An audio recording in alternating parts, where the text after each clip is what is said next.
சகோதர சகோதரிகள் அனைவருக்கும் வணக்கம். மத்தியம் பேச்சுவார்த்தைக்கு அழைத்தார்கள், ஆனால் அந்த பேச்சுவார்த்தை நடைபெறவில்லை. பிறகு நம்ம நிர்வாகிகள் அனைவரும் மண்டபத்திற்கே திருப்பி அனுப்பப்பட்டனர். பிறகு 6:30 மணி போல பேச்சுவார்த்தைக்கு அழைக்கப்பட்டனர்.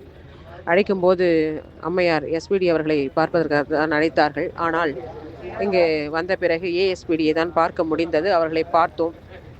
அதே நிர்வாகிகள் உங்களுக்கு புகைப்படம் வேண்டுமென்றாலும் அனுப்பப்படும். பேசிய பேச்சில் உடன்பாடு இல்லை. என்னவென்றால் அவங்க கேட்ட கேள்வி சுற்றி அதே இடத்துல தான் வந்து நின்னாங்க.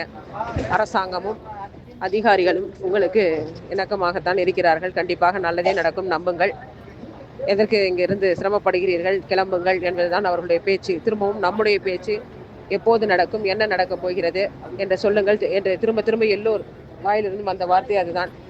ஆனால் அதுக்கு திரும்ப திரும்ப அம்மையார் அவர்கள் அரசு நல்லதே உங்களுக்கு செய்யும், அதிகாரி அதாவது செக்ரட்டரி உங்களுக்கு மிகவும் ஃபேவராக இருக்கிறார், அரசும் உங்களுக்கு ஃபேவராக இருக்கிறது, நல்லதே நடக்கும், நம்புங்கள் என்றுதான் திரும்ப திரும்ப சொன்னார்கள். ஆகவே அனைத்து நிர்வாகிகளும் ஒன்று கூடி பேசி போராட்டம் தொடரும் என்ற முடிவு எடுக்கப்பட்டிருக்கிறது. களத்துக்கு ஒத்துழைப்பு கொடுத்தால், களம் பலப்பட்டால் போராட்டம் தொடரும், வெற்றி பெறும். களம் பலப்படுவதும் பலவீனம் அடைவதும் அவரவர்கள் கையில் இருப்பதை புரிந்து கொள்ளுங்கள். போராட்டம் தொடரும், போராட்டம் தொடரும், போராட்டம் தொடரும். நன்றி.